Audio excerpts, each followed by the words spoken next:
Que Jesus continue nos abençoando. Nenhum ano será realmente novo se continuarmos a cometer os mesmos erros dos velhos anos. E final de ano, início de ano, né? Nós que, em termos de humanidade, convencionamos dividir o tempo em determinados espaços, a fim de que a gente possa fazer um balanço, uma reflexão, né? A fim de que a gente retome novos projetos, novas metas, novos desafios. Então, a gente faz essa parada e estamos no começo de um ano novo. Isso é muito importante. A britânica Hayley Hawkins, ela sofre de uma forma agressiva de uma síndrome de envelhecimento precoce. É chamado síndrome da progeria. O que acontece? Por uma mutação genética, ela tem um acelerado processo de envelhecimento que faz com que ela perda as suas características de juventude de uma maneira muito rápida e agressiva. Isso ocorreu por conta de uma mutação genética, né? E foi diagnosticado apenas no primeiro ano de existência dela. Ela conseguiu, né, graças aos avanços da medicina, completar o seu aniversário de 13 anos, agora no início de 2011. Uma vitória, uma conquista, sobretudo, dos avanços da medicina. E então ela foi diagnosticada, chama-se síndrome de Hutchinson-Gilford, diagnosticada quando ela tinha apenas 1 ano. E eles passam, né, os portadores dessa síndrome, passam por um processo de envelhecimento excessivamente rápido, 8 vezes mais rápido do que o normal. Normalmente, os acometidos desse processo acabam tendo aí um tempo médio de vida justamente de 13 anos, vivendo entre 8 e 21 anos. No entanto, a aparência dela, né, apesar da debilidade causada pela síndrome, ainda é uma aparência serena de alguém que realmente comemora, né, mais um ano existencial. Ela diz que é um pouco cansativo. Como ela é britânica, ela precisa se deslocar a cada 16 semanas para os Estados Unidos, né, a fim de complementar o tratamento. Esse tratamento dela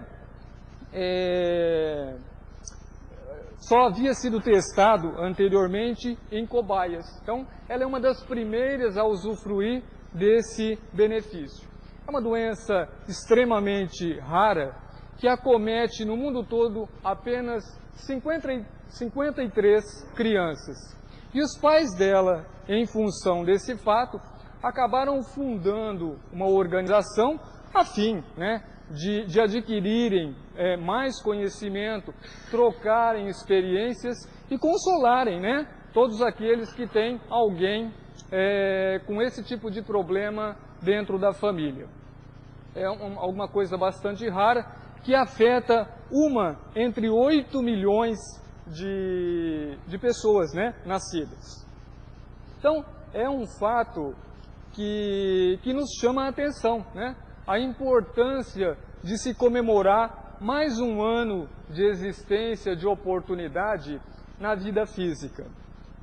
Nós, às vezes, passamos a gastar energia com coisas que dizem respeito ao passado, né?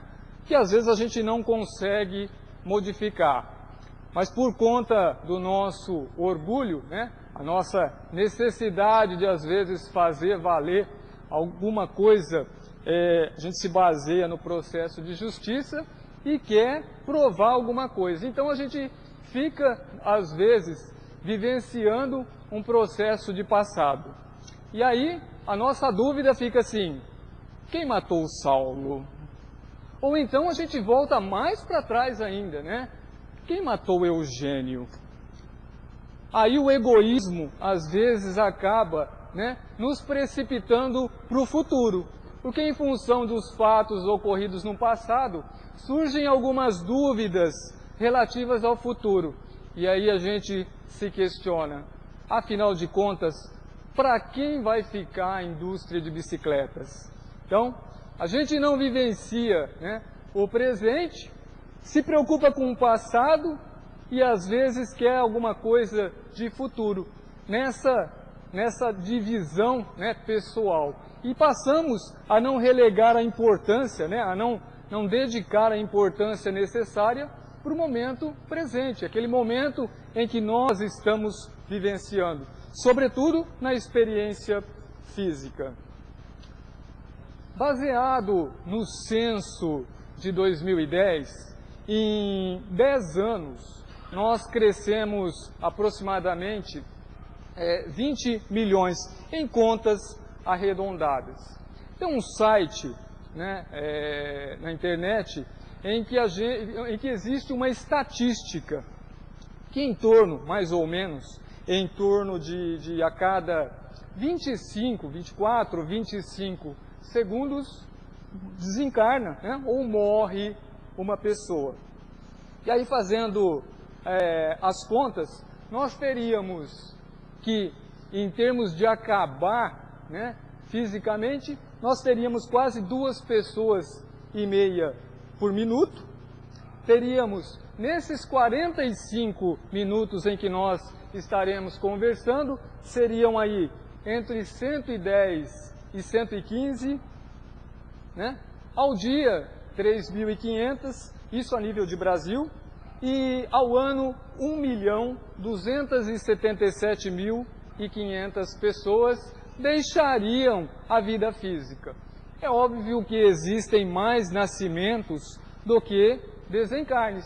Os avanços que a ciência tem feito. Então, as conquistas da ciência, e nós pudemos acompanhar pelas notícias na televisão, nos jornais, todos os progressos que a ciência vem fazendo em termos de prolongar a nossa existência. Então, uma oportunidade maior de evolução dentro de uma experiência física planejada, desde que nós cooperemos na manutenção do vaso físico. Então, a nível de Brasil, realmente, para uma série de pessoas, provavelmente a experiência momentânea vai estar se acabando. E às vezes a gente se porta, né, mais em função dos outros do que, né, externamente, do que nas nossas prioridades. É interessante, a gente comenta das mulheres, que os resultados do censo, por exemplo, apontam que as mulheres vivem mais, justamente porque se cuidam, né? Às vezes, as mulheres, por exemplo, quando se arrumam, né, usam os saltos extremamente altos, correm um risco enorme, porque aquilo é de uma altura impressionante, né? Exige aí um equilíbrio grande. Os pés, às vezes, até para melhorar a questão da aparência, da estética, né? Os dedos lá ficam todos apertadinhos no sapato lá, fica bonito, né? Realmente, uma preocupação estética que é válida, né? Os homens, para as mulheres seria extremamente, ou às vezes né, extremamente complicado aparecer numa festa e a gente se questiona assim, qual seria a reação se você encontrasse, né, alguém com o mesmo modelo seu na comemoração, né? Vale perguntar para a mulher. Surge aquela dúvida. Tanto é que as mulheres têm a preocupação de, às vezes, em algum evento, já combinarem antes, ó, se o seu modelo é tal, ou se a sua cor é tal, eu vou com outra, né? Justamente para não repetir, pela originalidade.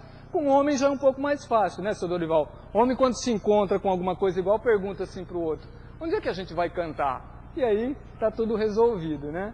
Mas no caso das mulheres, existe essa preocupação. E daí a importância, né, da nossa preocupação interior, do que a gente pode estar fazendo pelo nosso benefício interno, né? O que a gente está trabalhando?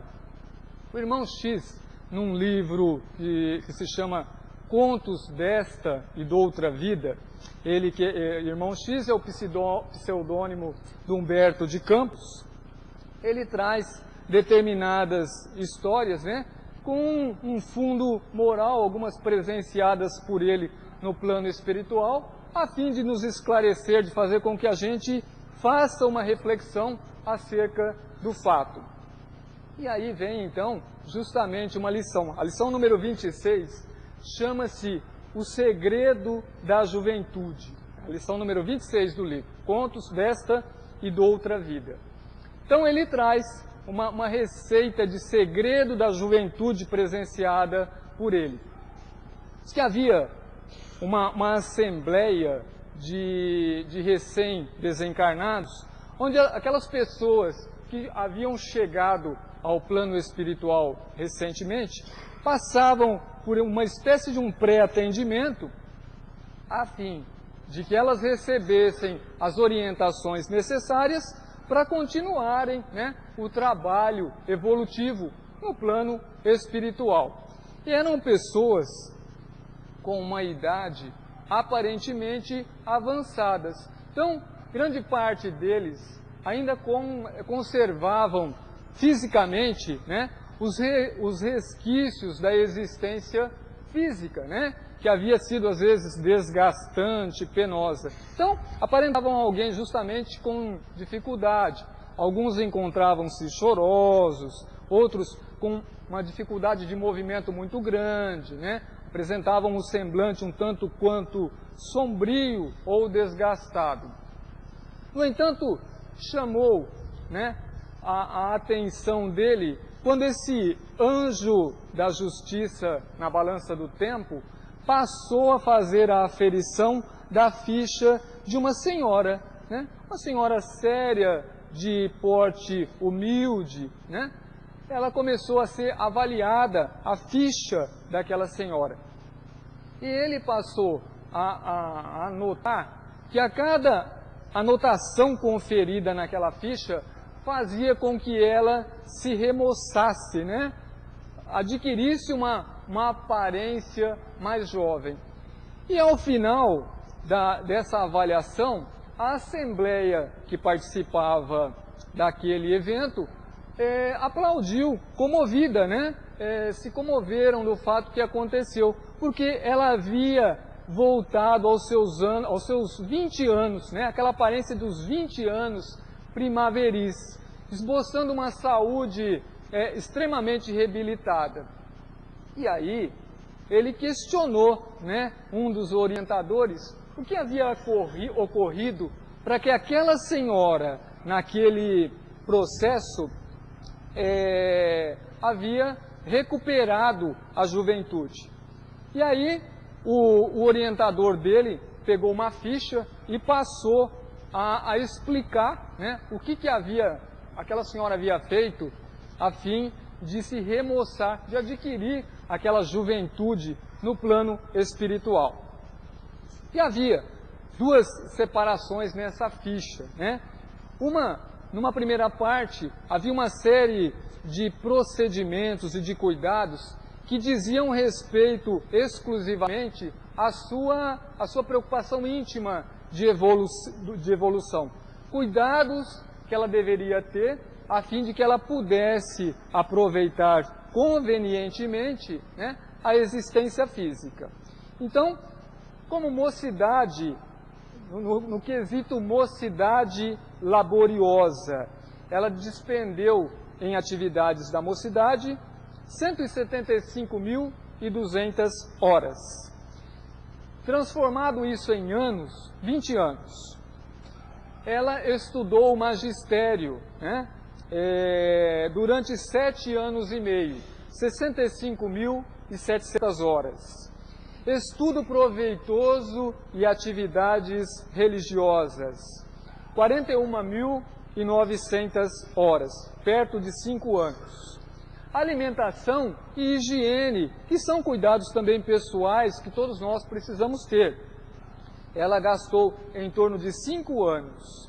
Repouso necessário ao refazimento. Afinal de contas, o argumento, né, ninguém é de ferro, faz algum sentido. Gastou no repouso e refazimento 109.500 horas, o que dá aproximadamente 12 anos e meio. Nessas atividades de cunho pessoal, né, voltadas para si mesma, ela gastou aproximadamente, arredondando, 50 anos. Aí havia uma parte destinada aos serviços extras que ela havia realizado. Devotamento aos necessitados, 85.100 horas, aproximadamente 10 anos, 9,7. Movimentação fraterna em missões de auxílio.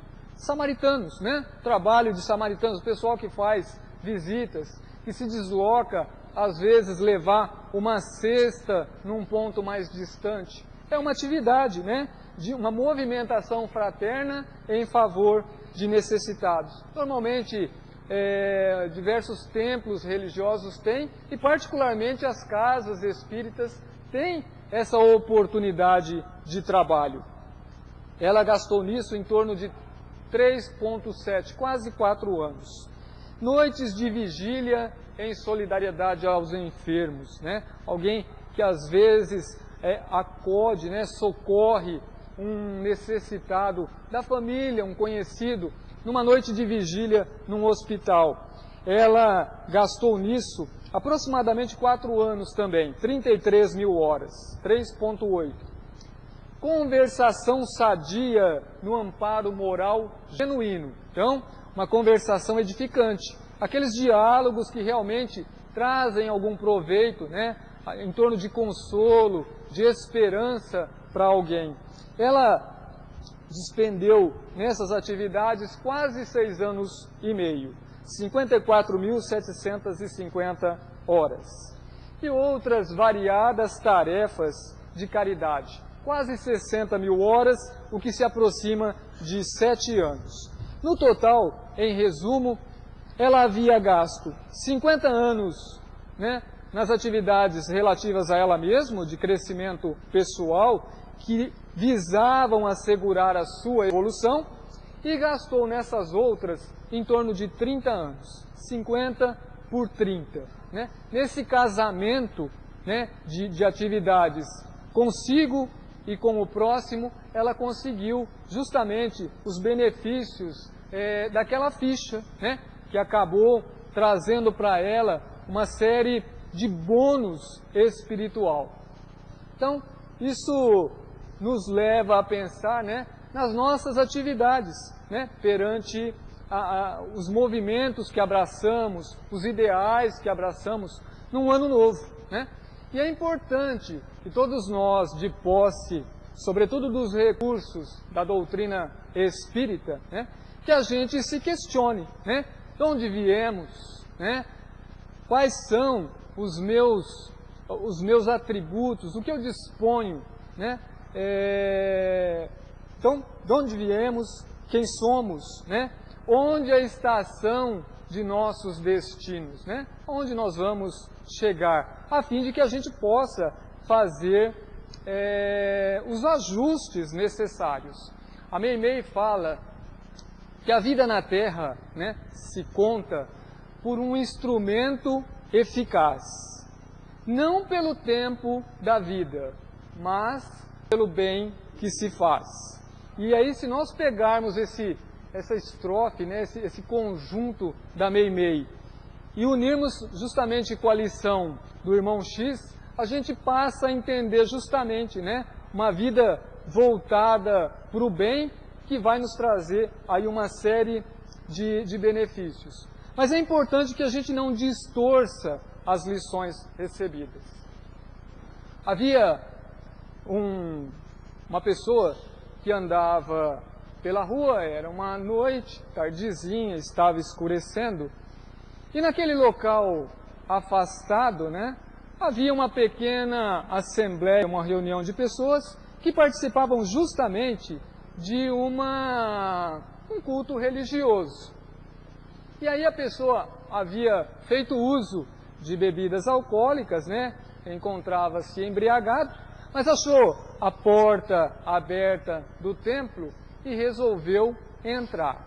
O expositor da noite continuou a palestra normal, e ele, naquele estado ainda um tanto quanto semiconsciente, né, devido ao abuso do alcoólico, se dirigiu, a assembleia pequena, normalmente as pessoas deixam as cadeiras da frente vazias, e ele veio e se sentou mais próximo ao expositor. E o expositor observou, o local era pequeno, mas era muito limpo, né, muito cuidado, e havia justamente um vasilhame, uma pequena garrafa, com álcool, que era destinado à limpeza do ambiente, né, pelos cuidados que se havia naquele local. O pessoal usava um álcool, e o expositor falou, olha, eu vou aproveitar, né, o momento e procurar deixar uma lição para ele, né, a fim de verificar se ele toma uma nova postura, né, diante da existência. E havia também um vasilhame transparente, o local tinha uma lâmpada amarela que atraía alguns insetos, então ele colocou mais ou menos aí uns 4 dedos de álcool dentro do vasilhame e colocou próximo a um local em que havia alguns insetos voando.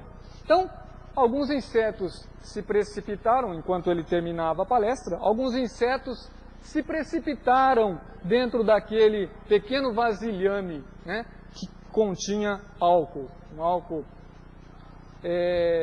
extremamente forte, né? Então, os bichinhos caíam no álcool e é óbvio, né? Morriam praticamente instantaneamente, instantâneo, se precipitavam no fundo. E ele, sentado, observou a cena e o expositor aguardou o final da palestra, né?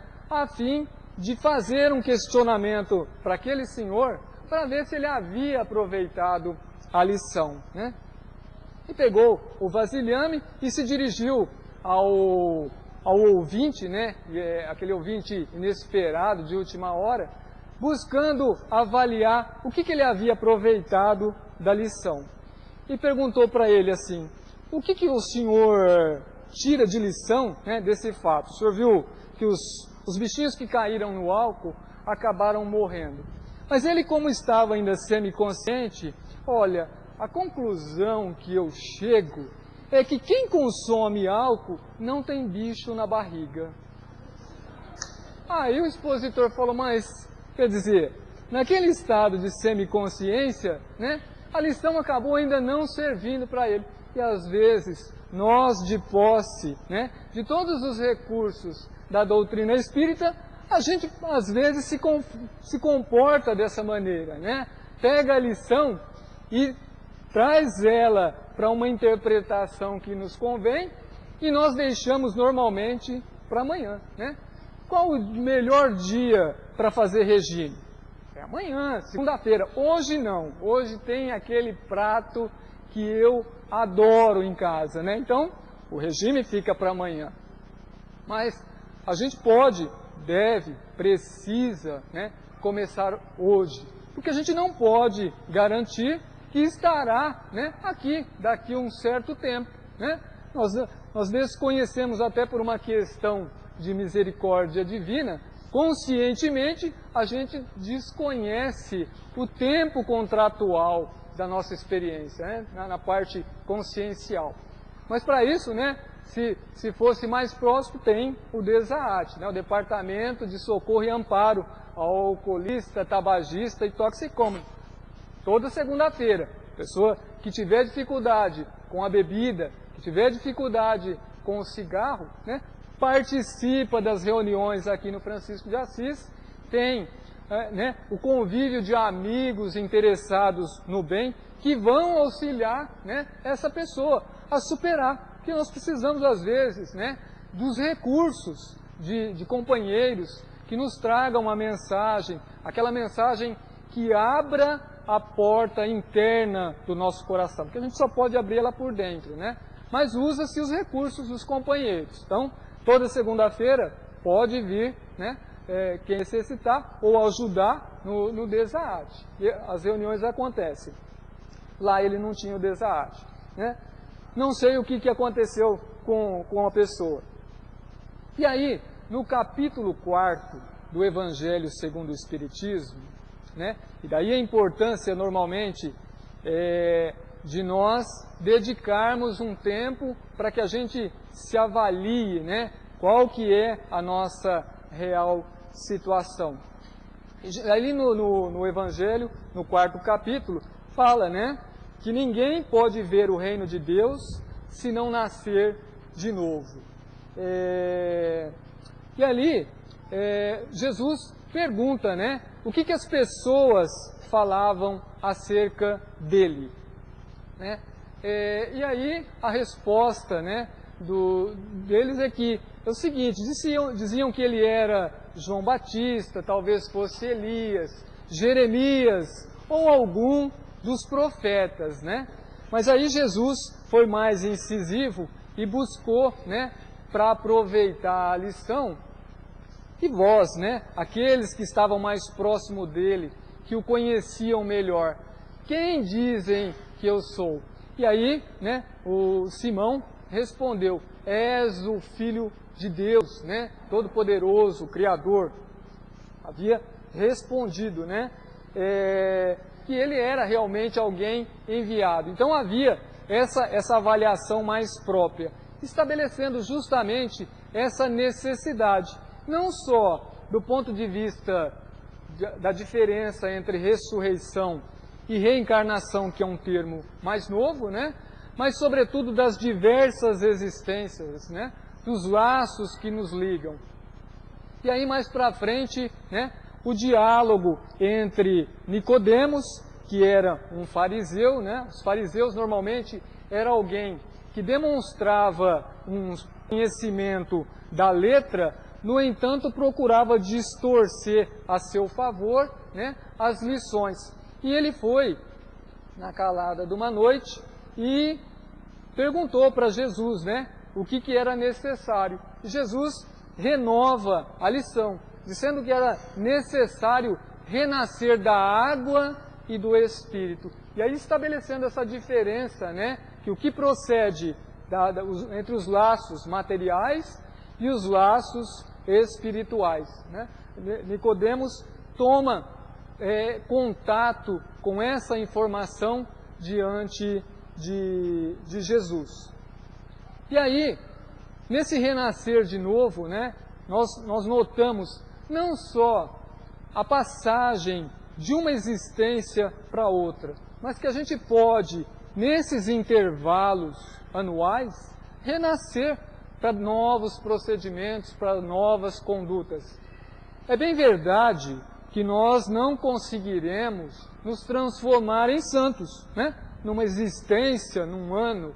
Então, é necessário que nós detectemos, né, os nossos defeitos, ainda que pequenos, o que é possível modificar. Um ou vários procedimentos que nós temos, e vamos buscar, né, trabalhar isso durante o ano que corre. Então, vejo isso também como um renascimento, né? A gente busca se renovar nessa parada, nesse balanço que a gente faz.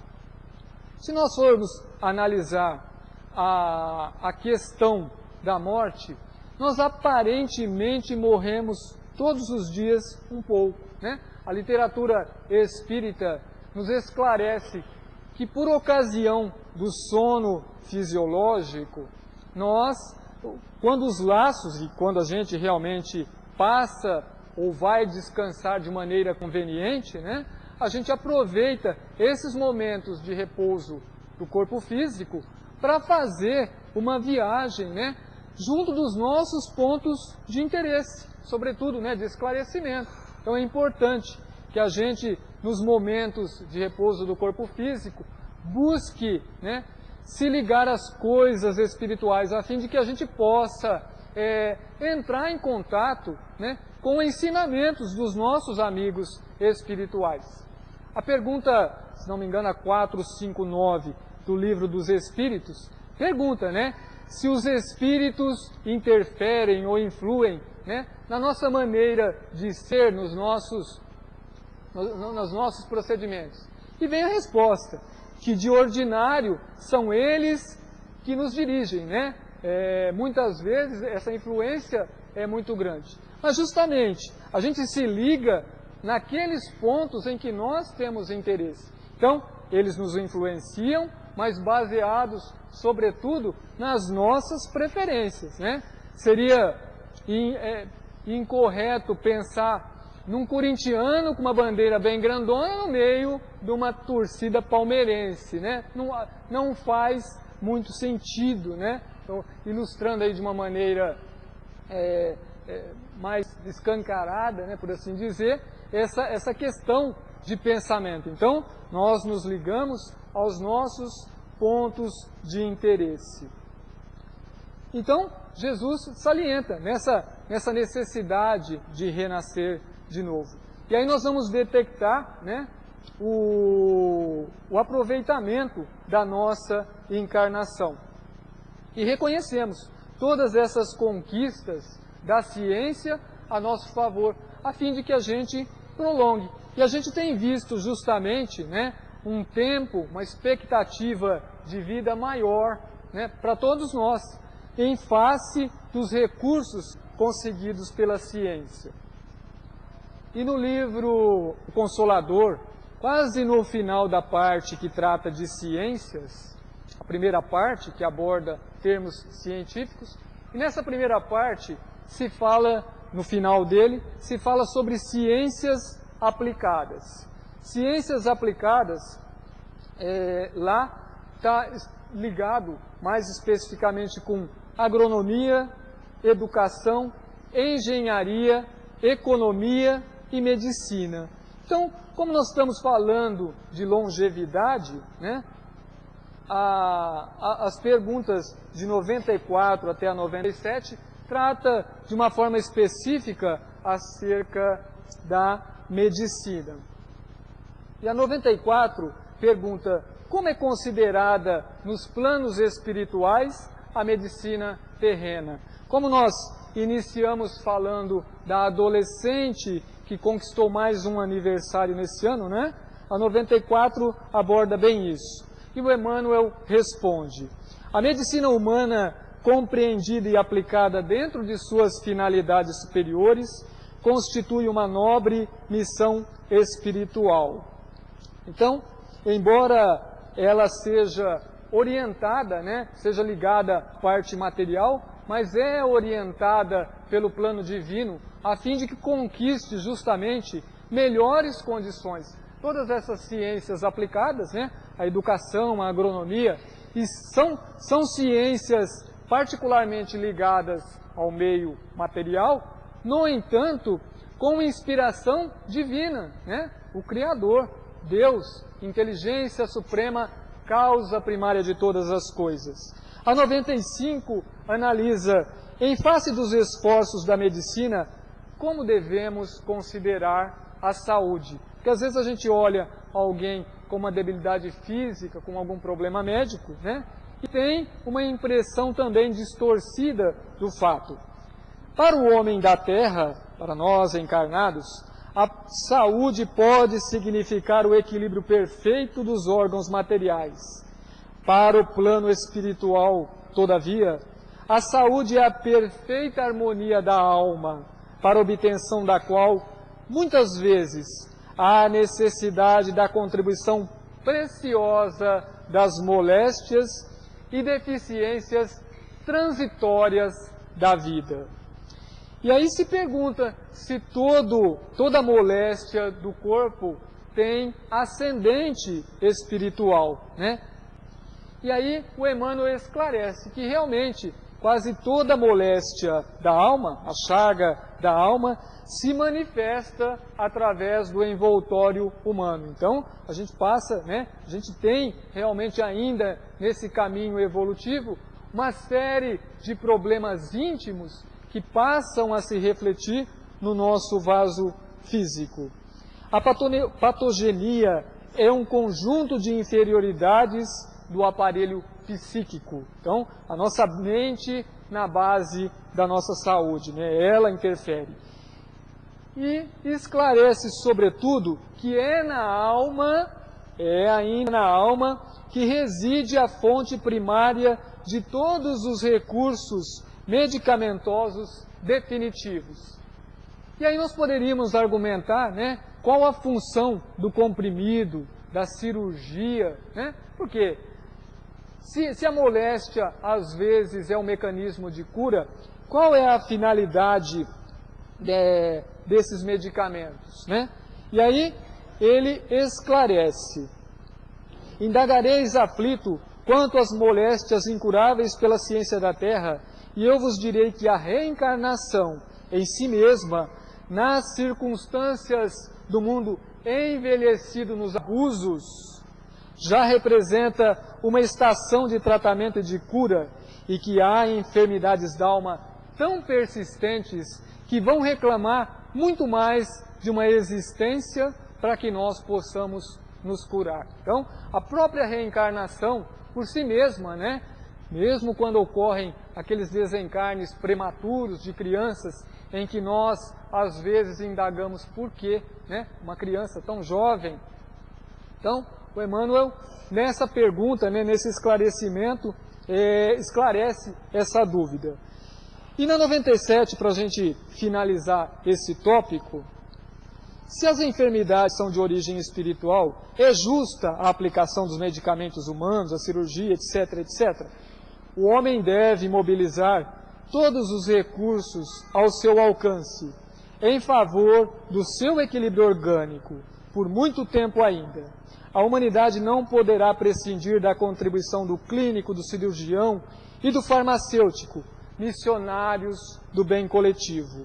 O homem tratará da saúde do corpo até que aprenda a preservá-lo e defendê-lo, conservando a preciosa saúde de sua alma. Acima de tudo, temos de reconhecer que os serviços de defesa das energias orgânicas nos processos humanos, como atualmente se verificam, asseguram a estabilidade de uma grande oficina de esforços, né, na transformação de uma série de recursos da Terra em nosso favor, a fim de projetar a nossa alma ou adaptá-la, né, para um mundo melhor, a própria Terra, né, porque os espíritos também, dentro da Gênese, quando se fala em Gênese espiritual, asseveram que o avanço do globo faz com que os habitantes daquele globo também avancem. Consequentemente, o nosso vaso físico vai se revestir de uma matéria menos densa, menos sujeito às doenças, a esses problemas de enfermidade que nos acometem, né, constantemente. Num mundo ainda de provas e expiações, onde nós ainda temos, por assim dizer, a alma doente. E aí nós nos lembramos, né, quando questionamos doença, saúde. O Chico, em 1995, o Adelino de Mirassol o visitava constantemente e anotava pequenos comentários do Chico que sempre se revestiam de grandes lições, né? Até hoje para nós, qualquer frase do Chico a gente consegue distendê-la e aproveitá-la. E aí ele se encontrava bastante debilitado em 95, ele convivia, né, com uma série de problemas, e tinha uma enfermeira espiritual que o assistia. E naquele momento, né, um momento de acho que um pouco mais de dor, alguma coisa, ele perguntou se estava próximo, né, o momento da morte dele. E aí a enfermeira, né, devia ser também séria, né, com aquele porte de Emmanuel, sempre muito séria, né, os prepostos do Cristo. Ela olhou para ele e falou que a ela cabia os recursos da vida, que ela não estava ali para discutir problemas de morte. A questão de morte só Deus sabia. E aí o Chico, né, se tranquilizou. A enfermeira estava ali, né, a medicina está a nosso favor para a gente corrigir erros de um passado, né, de uma existência pretérita, às vezes com algum resultado para essa, né, aquela gastrite forte, né, fruto de repente de um consumo de alguma substância numa existência pretérita, se corrigindo na existência atual. Então, a utilização justamente do recurso medicamentoso para facilitar a nova existência. E numa outra feita, né, perguntaram para o Chico também sobre a morte. E aí ele disse, né, que não tinha medo da morte. No entanto, que ele amava a vida, particularmente a existência, né, a que ele se devotara.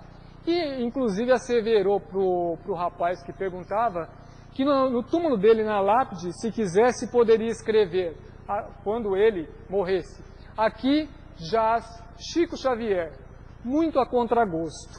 Então, né, realmente, aquele amor à existência, né, por mais que se falte, às vezes, força física, mas o amor íntimo, né, o louvor à vida, né, como Francisco de Assis, todo o devotamento em favor da vida. Então, daí a importância, nós que normalmente valorizamos todas as construções, né, na antiguidade, o Colosso de Rhodes, aqueles monumentos de Atenas, né, a nossa parte asiática, com uma série de construções, o Emmanuel normalmente adverte que raramente a gente consegue olhar para si mesmo como uma evolução contínua para o vaso físico, né, de um corpo que recebe o espírito e um corpo que progrediu e que evoluiu muito ao longo do tempo.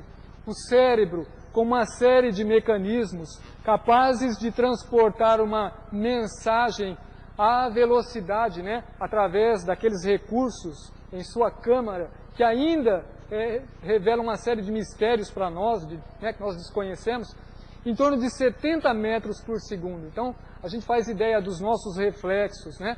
Os nossos olhos, que projetam as imagens na retina e enviam elas para os resquícios da memória, né, catalogando imagens, os recursos da fala, o parque da audição, que anota, cataloga, classifica e passa a criar uma determinada classificação para barulhos, para ouvidos, para sons, para palavras, né?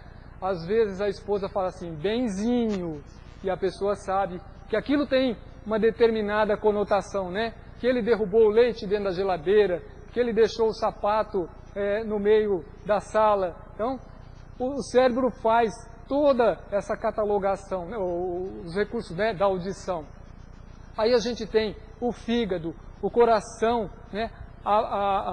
Os recursos das artérias, suportando a pressão de várias atmosferas, né?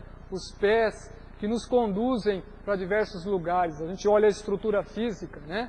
Os recursos do intestino, pâncreas, fígado, rins. Então, uma série de recursos. Nós olhamos às vezes e admiramos o exterior e deixamos às vezes de valorizar a máquina física. Então, a importância, né, de nós valorizarmos a existência no ano novo que se inicia, para mudarmos, para renascermos, para novos comportamentos, para um novo modo de vida. Então, para a gente encerrar, a gente agradece, né, a Jesus, justamente, por tudo que nos dá, por tudo que nos deste, né, pela roupa que nos veste, né, pela alegria que possuímos, por tudo aquilo de que nos nutrimos. Agradecemos pelos recursos da visão que podem contemplar, né, a majestosa natureza, sobretudo nesses dias em que a chuva renova as árvores e as flores. Agradecemos pelos ouvidos nossos que têm a capacidade de registrar a melodia do piano, delicadamente tocado pela Luciana, né, nas manhãs de domingo nesta casa. Agradecemos pelas mãos de médicos, de engenheiros presentes na Assembleia, pelos recursos da fala dos professores, dos autores, mas também de todos aqueles que consolam presentes nessa manhã.